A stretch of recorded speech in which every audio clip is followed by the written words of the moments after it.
live in a fatherless and a motherless generation where there's so many people that I meet are so broken because they've never just had people to love them unconditionally.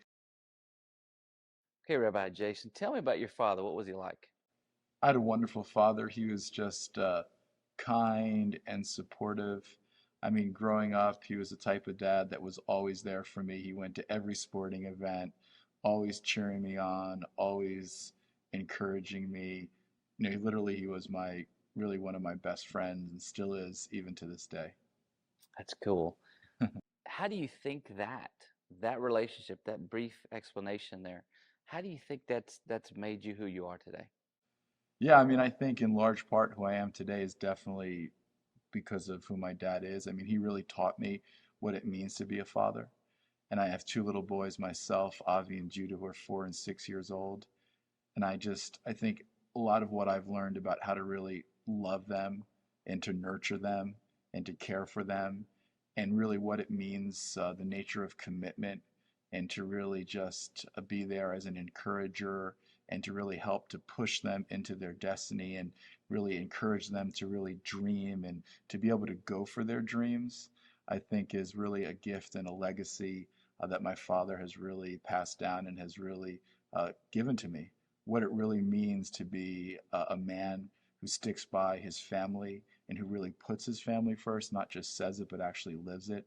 I'm very blessed in that way. And I think one of the great things my dad taught me was to really to love. And his love for me, I think, just has given me the capacity to just really have love and care for people. I think as a rabbi, I think that's one of the reasons probably why God called me to become a rabbi, because I just live in a fatherless and a motherless generation where there's so many people that I meet are so broken because they've never just had people to love them unconditionally. Like one of the gifts of my father was that he was able to see the giftings and the calling and the ability on my life and really just encourage me into those things. And I really believe that's what a father is. It's someone who loves unconditionally, who really puts the other person above themselves sacrificially. And my dad sacrificed a lot. I mean, they oftentimes went without so that I would have, I didn't even know about it at the time. And I think that real desire, my dad always wanted to see me be better than him. I think that's by definition the heart of a father, that he always wants his son or his daughter to go further than he went, to go better, to be better than he was.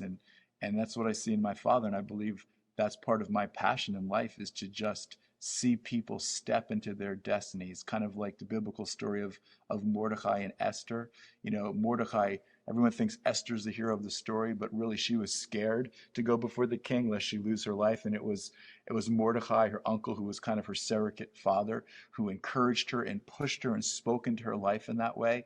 And that's what I've learned from my dad, to just really speak into people's lives and to encourage them and to push them into their destiny, to not be afraid to give someone a big hug, or a high five or an encouragement. What did your dad and his modeling and the way he loved and cherished your mom, what did that teach you as a father and even as a son? Yeah, I mean, I think one of the biggest lessons that I learned from my father is about commitment. My parents' marriage, it was not perfect, is not perfect to this day. There were ups and downs. There was times where things were tough financially, and there was difficult news in our family, and there was fighting between my mom and my dad. But despite all of that, my father had an absolute commitment to our family, and that divorce was not an option, that staying together and sticking it out, that he made a commitment. There was a sense of loyalty. There was I believe, a culture of honor in our home that was modeled for us. So even in difficult times with my wife, it's just like, I know that it's not about me. It's about this covenant and this commitment that I made to my wife and to my sons. And that's the bigger calling. That's the bigger purpose. And that's really one of the greatest legacies that he's given to me, and even a legacy that he received from his father. I had the honor of remarrying my grandparents on their 60th wedding anniversary. And it was such a cool experience. They were married for like 68 years before they passed. And so there's this legacy of fidelity, this legacy of covenant. And I think that's one of the things that really impacted me as a man, as a husband, as a father. I hardly ever saw my father speak a negative word to my mother. So, I think that's all very important. I think biblically speaking as well, the idea of being a father or a husband is so important. Even in the giving of the Ten Commandments, a lot of people don't realize that when God gives these two tablets at Mount Sinai called the Shnei Luchot HaBrit in Hebrew, 5 commandments on one tablet, 5 commandments on the other. The first 5 commandments have to do with our relationship with God. You will love the Lord your God. The second 5 have to do with our relationship with other people.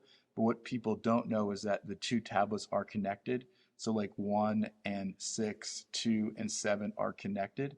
And so the commandment to not have other gods is connected to the commandment to not commit adultery. Because if you can't be faithful to God in the covenant that you made with him, you can't be faithful to the covenant that you make with your spouse. And if you can't be faithful to the covenant that you make with your spouse, there's probably a lesser chance that you're going to be faithful to the covenant that you made with God. And it's this idea of covenant that ties those 2 commandments together. So how we treat one another in our relationship and our family is such an important thing. That's cool. What's the most memorable experience you had with your dad? Is there only one? There's probably a few. Most memorable experiences with my dad. There are lots of memorable experiences that I've had with my dad. I think one of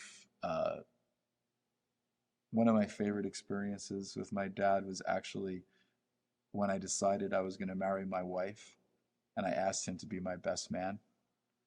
And it was just such a powerful moment, and just seeing him moved, doesn't cry, but moved to tears in his eyes, and just thinking back on, reminiscing on all the years that his little boy has grown up, and now he's coming to this day where he's going to become a husband and he's going to become a father. And it was just such a powerful moment in my life that I'll never forget. And having him standing there on the wedding day under the wedding canopy with us, as it is in Jewish tradition. I think another great day was when I told my father that we were going to be having our first son, our first child. And I remember how we did it. It was so funny. We were standing there and we were playing a board game. And on one of the cards, we attached a little note that said, "You're about to be grandparents, congratulations." And they picked up the card and were like, "What? Is this a joke?" And tears started to come to their eyes. And then when our son was actually born, I called them in the middle of the night. I said, "Hey, we're so excited to see you tomorrow. Could you please make sure you bring the bagels and cream cheese?" And they're so sweet. They didn't get upset. And they ran to the hospital. I said, "No, I'm just joking. Avi's coming. You need to come." And so they lived an hour away. They got up. They ran down there. And I'll never forget my dad, they were just so excited. Like when the baby was born, and Stephanie was my wife. She was, they were tending to her. He would not leave. He would not leave the observing area. God forbid anyone should touch his grandchild. He was watching every move to make sure that little Avi was safe. I remember as a child, one of the highlights of the years, every year we used to take a family vacation, a road trip, where we would travel from New Jersey, where I grew up, down to Disney World in Florida. And just so many great experiences of traveling in the car together and stopping along the way, and silly things that happened. One time they left me in the rest stop by accident. They thought I was in the back of the car. That was before you had to actually wear seatbelts. And I was able to play in the back of the back of the car in the wagon that we had. And I just remember my dad coming to every basketball game, every sporting event, just cheering me on, encouraging me. My dad was a great athlete. I remember just the hours we'd spend just shooting hoops together, shooting free throws together, just such special bonding time with one another. And probably one of the most meaningful experiences happens actually on a regular basis. We celebrate the Shabbat, the Sabbath in our home. which biblically is from Friday night to Saturday night. And so every Friday night we have our family come over, my mom and my dad and my wife and my two boys, and usually we have guests at the table as well. And one of the things you do at the Shabbat table is that the parents bless their children. And so we begin, and I call my boys around me, and I lay my hands on their head, and I say, may God make you like Ephraim and Manasseh, the blessing that Jacob blessed Joseph's two children with, to give them the double blessing, the double portion. Then we say, Yivarech Adonai v'yishmerecha, may the Lord bless you and keep you. Ya'er Adonai panav elecha v'chunecha, may the Lord cause his face to shine upon you and be gracious to you. Yisa Adonai panav elecha v'yasem lecha shalom. It's the Aaronic benedictions from Numbers chapter 6. And it's one generation laying their hands on the next generation, conferring blessing, conferring love. And I gather my children and I bless them. And then my father comes over and he places his hands on my head, his little boy, every week. And he just speaks blessing over my life. And it's just so sweet. It's so meaningful, the connection. And I just love it. And my children love it. And having their grandfather around and seeing one generation bless the next generation is something that money can't buy and words can't describe. What do you think are some of the biggest struggles that fathers have? Yeah, I think there's a number of different struggles. I think one is this whole issue of identity. I think we don't truly understand the power of words, that God created the world through words. Before the world was, the word was. And I think so many fathers growing up themselves had fathers that were broken, that spoke negatively over them, that told them, you don't measure up, you're never going to succeed, push them in ways that did not affirm them. And I think there's a lot of brokenness in fathers today, and they literally don't have the ability or the skills to be able to speak life and to speak blessing over the children, because there is something in them that is missing. There is something in them that is broken, and they need wholeness. There's a father wound in their hearts and in their lives that prevents them. And God tells us to guard our heart, but not to lock our heart. And I think a lot of men have a hard time with intimacy. They have the hard time opening up and expressing to their children, to their fathers and mothers, even to their wife, their true feelings, their true emotions. It's very difficult to communicate and express themselves. And I think a lot of this is rooted in their issue of identity and of their own wounded and of their own brokenness, and that can be perpetuated for good or for bad throughout the generations. And I feel like fathers who speak life over their children produce children that in turn will speak life and speak blessing and grow up to be people that have a positive impact and can really grow and flourish in their faith. I think another major issue. I think another major issue that men wrestle with is this issue of work-life balance. I think time is one of the greatest challenges. And I think oftentimes as men, we have this desire to be a good provider and to excel, to give our children everything that they might need. And I think sometimes that there's a guilt associated with that. Oftentimes we're so busy trying to provide, so busy trying to make it. And oftentimes it's not for us, it's for the sake of what we want to be able to bless our family with, that oftentimes we trade the good for the best. And the best is not the material things. Better to live a simple life and to give your children what money can't buy, which is love and affection and encouragement. That means way more, so much more, has such a bigger impact. And I work in Malibu and Hollywood, and I'm around a lot of people of influence and of wealth and world changers. And sometimes I see them conquering the world at the expense of their children. And what I see in a lot of these wealthy kids that have everything, in reality, you can have everything and have nothing. And they are just so wounded because they don't have a father that's really actively engaged in their life. And oftentimes it's because their fathers were so busy conquering the world and achieving success that they didn't have it either. And there's just an inability to be able to connect and a sense of abandonment that goes along with it. And so I think that for fathers, just in general, to find that work-life balance of having boundaries, of setting priorities, uh, that's the most important thing. And in the process, not feeling guilty, knowing you have to do what you have to do, but knowing that you have your priorities. And I think another major thing that a lot of fathers wrestle with is being present. Oftentimes when they're at home, they're thinking about work. And when they're at work, they're thinking about being at home and feeling guilty about it. I think it's not about quantity primarily, it's about quality. I mean, there has to be enough time for true relationship to be able to happen. You can't have a relationship apart from time, but time isn't enough. Doesn't mean sitting in front of the TV checked out.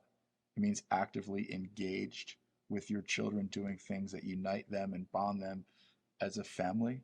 I think that's foundational. I also think one other thought is that I think a lot of fathers have never been taught how to father.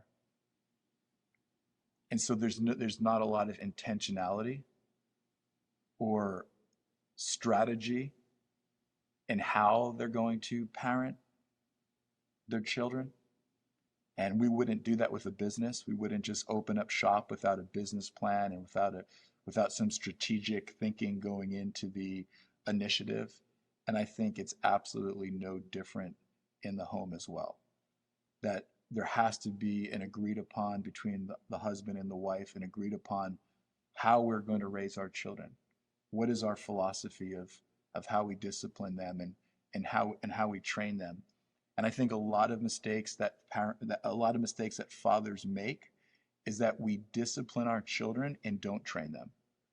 It's punitive, like they do something bad and wait till your father comes home, and the father comes home and we give the kids a talking to, and we tell them what not to do, instead of giving them the positive, this is what you're supposed to do to become the man of God, to become the person that God wants you to be, that's going to be a person of integrity and of influence and of impact in the world that we live in. I think that fathers need to see themselves as coaches and as trainers. I think, and as disciple makers. I think that being a father is the greatest opportunity that we will ever have to make disciples, because discipleship is about time. It's not just about the head, it's about the heart.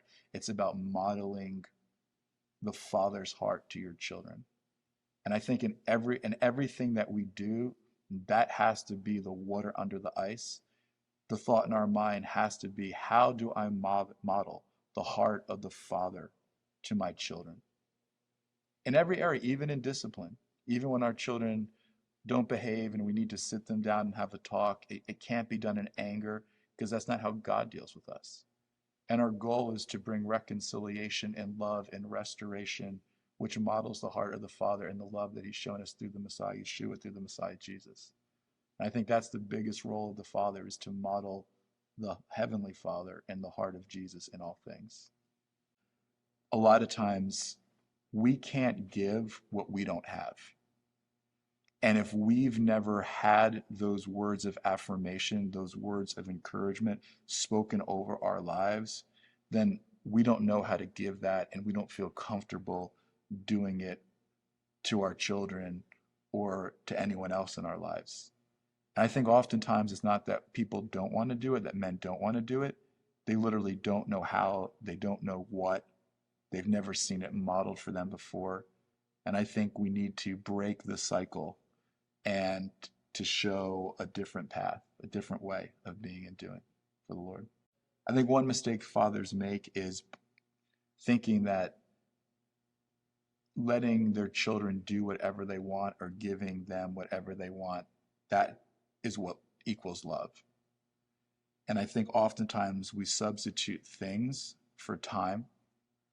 And I think sometimes we substitute things for the training and the discipline that our children make. I love my father to death. If there's one thing that I wish he would have done better, would have been disciplined me and reeled me in a little bit more as a child. I was a wild child. And, my father was such a loving and gentle guy that it was very hard for him to discipline me. And my mother had too much discipline. And so she didn't want my father to discipline me that much as well. So I think sometimes love means saying no.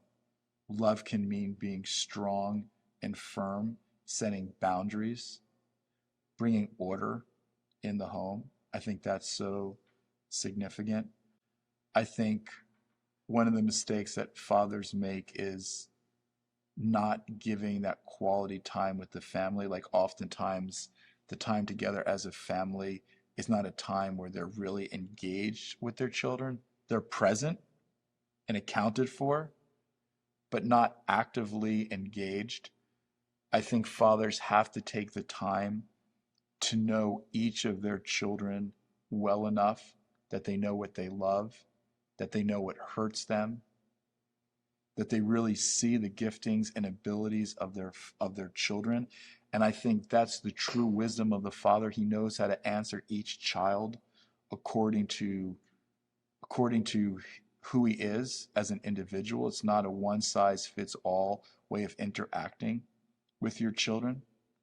And I believe that we're to model the heart of the Heavenly Father. And I believe one of the beautiful things that the Lord was able to do is that he was able to look into people's hearts, and he was able to look into people's lives, and he was able to see things in them that they couldn't see in themselves.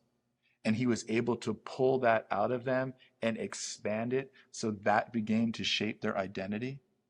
And that's what it means to raise up leaders. That's what it means to make disciples of our children, to see the God-given potential, skills, abilities, character that God has placed within them, and help to form that and shape them so that that becomes their identity.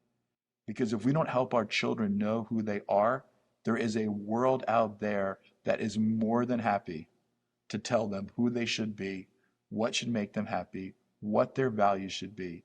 If we don't parent our children, give them an identity, affirm them, help them grow into their giftings and destiny, there will be someone else out there that will, whether it be TV or friends or whatever. I don't think there's any greater calling than to be a father. God appears to Abraham right before he's about to destroy Sodom and Gomorrah in Genesis chapter 18. And he's about to reveal to Abraham what is about to occur. And this is what he says. And the Lord said, "Shall I hide from Abraham what I am about to do? Since Abraham shall become a great and mighty nation, and all the nations of the earth shall be blessed in him. For I have known him in order that he might command his children and his household after him, that they might keep the way of the Lord to do justice and righteousness." One of the reasons why God chose Abraham to become the father of faith was because he knew that he would teach his children the way of the Lord to do justice and to do righteousness. That's awesome. And as fathers, we need to follow in the footsteps of Abraham. We need to understand that we have the opportunity as fathers to take everything that has been poured into us and impart that and transfer it to a next generation that have the ability to change the world. And we have the opportunity to give them the best of what we've received and to withhold from them the worst of what we've received. And we have the opportunity to do for them some of the things that our fathers were not able to do for us. We have the opportunity to learn from the mistakes of our fathers and our own mistakes that we've done in the past. And when we walk in that, there is such a healing for both the father, there is a healing for the children, and there is a healing for the family. There is a grace and a forgiveness that comes when a father wants to step up and fulfill his God-given and ordained role. And I think it's time that men need to rise up. We can't abdicate that responsibility anymore. We have to take responsibility. We have to take back our homes. And when we begin to take back our homes, it's only then we'll be able to take back our nation. When we take back our nation, we'll be able to take back the world from the world. And that's the responsibility of the father and of conveying the father's heart to his children. It's not just our children at stake. It is our society. It is our nation at stake. The family is the foundation of society. Once the family crumbles, everything else goes along with it.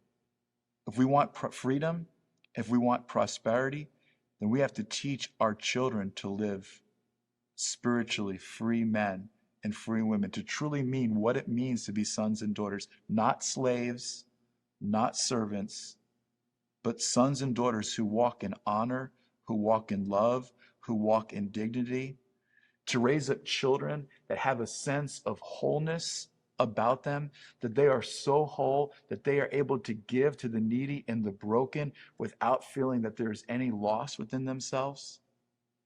And I believe that's the day and time that we're living in. I believe that there are many sons and daughters, but there are few fathers.